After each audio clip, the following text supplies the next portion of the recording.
Okay, so now let's drill down and discuss the ADA regulations as they specifically apply to swimming pools. The type of pool determines the type of access required. Swimming pools, spas, and wading pools are all affected by ADA regulations. Also affected are aquatic recreation facilities such as wave action pools, leisure or lazy rivers, or any type of pool where access to the water is limited to one area and everyone gets in and out of the water that's at the same place. Types of aquatic facilities not covered by the ADA are beaches, lakes, and rivers. In addition, catch pools, or bodies of water where a water slide or a flume ride drops users into the water, are also not required to comply with the ADA regulations. Now, is every pool required to be accessible? This is a question we get a lot. Now, scoping is a term used to describe a percentage of a certain element that needs to be accessible. For example, for a parking lot, scoping dictates the minimum percentage of spaces required for that parking lot to meet the ADA guidelines. With respect to swimming pool, the Access Board purposely did not include a scoping provision for facilities with multiple swimming pools. However, there is a scoping provision for spas arranged in a cluster. In this case, 5% or at least one of the spas would need to be accessible. So the answer to a lot of questions about if we have 3 pools, do they all have to be accessible? The answer to that is yes. The newly adopted regulations define 5 permitted means of access for swimming pools.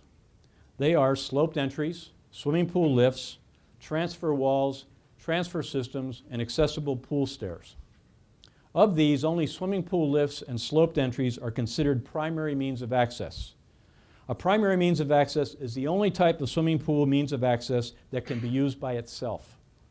The other 3 types of access can only be used in conjunction with either a sloped entry or a swimming pool lift. This is why they are called secondary means of access. The distinction between a primary means of access and one of the 3 secondary methods turns on the variety of users who can avail themselves of that type of access. Transfer walls and transfer systems require very strong transferring skills, while accessible pool stairs require someone to be able to stand up. Sloped entries and pool lifts provide access for a wider range of users and are therefore the primary means of access. Now, we're going to review each of these means of access individually, and as I describe each means of access, I will touch on specific design parameters. I'm just going to gloss over them because it'd be hard to remember all the different dimensions, but for a complete list, you can either check back with us or else consult the ADA design manual. Swimming pool lifts are mechanical devices that are used to transfer an individual in and out of a swimming pool. Lifts come in different shapes and sizes and can be either battery powered or water pressure powered. Swimming pool lifts are the most versatile and easily retrofittable means of making a swimming pool accessible. In order to ensure some consistency in operational capabilities, the new regulations provide specific requirements for swimming pool lifts, and the following chart will detail these specifications. Pool lifts must be located where the water is no more than 48 inches deep. This will allow an attendant to have their feet on the pool floor if they assist a user on and off of the lift seat. If the entire pool is deeper than 48 inches, then the lift can be located wherever it is convenient. The water at the location of the lift should never be so shallow as to restrict access on and off of the lift seat. The lift must be designed and positioned so that the side opposite the pool provides sufficient clear deck space for transferring on and off the lift. The seat can be made of any material, but should be at least 16 inches wide. When in the loading position on the deck, the seat should be located at least 16 inches away from the edge of the pool. This will make it easy for someone to assist a user on and off of the lift seat. To facilitate transfer to and from a wheelchair, the seat should be able to stop at a position at least 16 inches above the pool deck. Ideally, the seat should be able to be moved so that the person using the lift can always be transferring downhill. In other words, the seat could, the wheelchair should be higher than the seat when they're transferring on the lift and lower than the seat when they're transferring off the lift, because transferring downhill is always easier than transferring uphill. Footrests are required on lifts. Armrests are optional. But if an armrest is used, the armrest on the side of the seat away from the pool should be able to be moved out of the way for transfer. This can be accomplished by a totally removable armrest or one that can either swing away or flip up. A pool lift must be able to be operated independently by a user. This feature is a key component of the ADA law in that people with disabilities should be able to gain access to any activity without the need of assistance. The seat should extend into the water at least 18 inches below the water surface, and the pool lift should have a minimum lifting capacity of 300 pounds.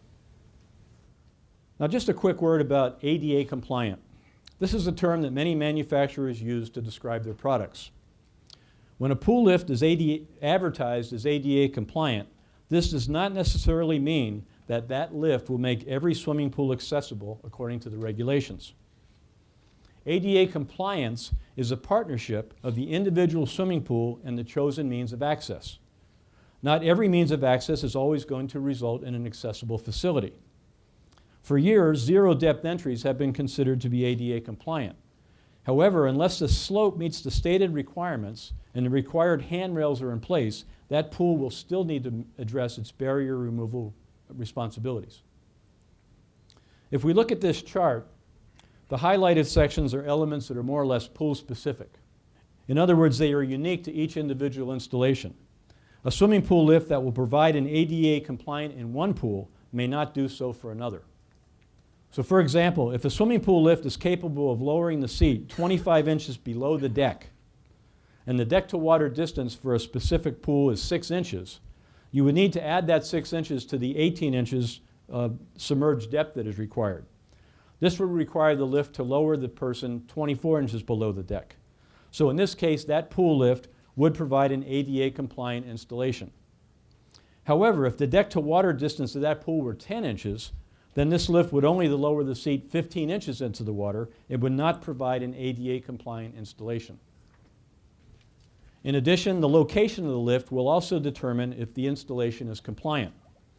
If a pool lift is installed in a location where insufficient clear deck space makes it impossible to transfer on and off the lift, the installation is not compliant, regardless of the submerged depth or weight capacity. So when considering the purchase of a pool lift, it is important to make sure that the lift will work with each particular installation. One other point is that the ADA does not endorse or approve any product. The responsibility of making sure an installation meets proper barrier removal provisions rests with the facility owner. The second primary means of access is a sloped entry. Sloped entries must comply with existing ADA regulations for slopes located out of the water, with the exception that they don't have to be slip resistant. Sloped entries require minimum maintenance and are ideal for facilities with a large group of ambulatory users. A sloped entry can be a built-in entryway as illustrated in the photo, or it can be a removable ramp. Whichever type of sloped entry is used, it must follow the prescribed specifications. A sloped entry must have a maximum of a 1:12 slope ratio. In other words, a pool that is 4 feet deep would require a 48-foot long ramp. Ideally, the slope should extend into the water depth between 24 and 30 inches. The sloped entry must be a minimum of 36 inches wide. A slope that is over 30 feet long must provide an intermediate landing area that is a minimum of 5 feet long. In addition, a sloped entry must provide handrails on both sides. The width between the handrails should be between 33 and 38 inches, and the rail should be between 34 and 38 inches to the top of the gripping surface.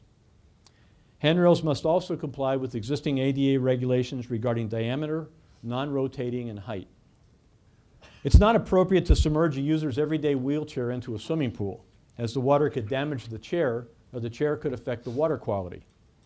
Facilities that use sloped entries as their access means are encouraged to provide an aquatic chair for access to the water. There are many types of aquatic chairs on the market featuring different designs, quality, and price points. This is not a requirement, but it's suggested.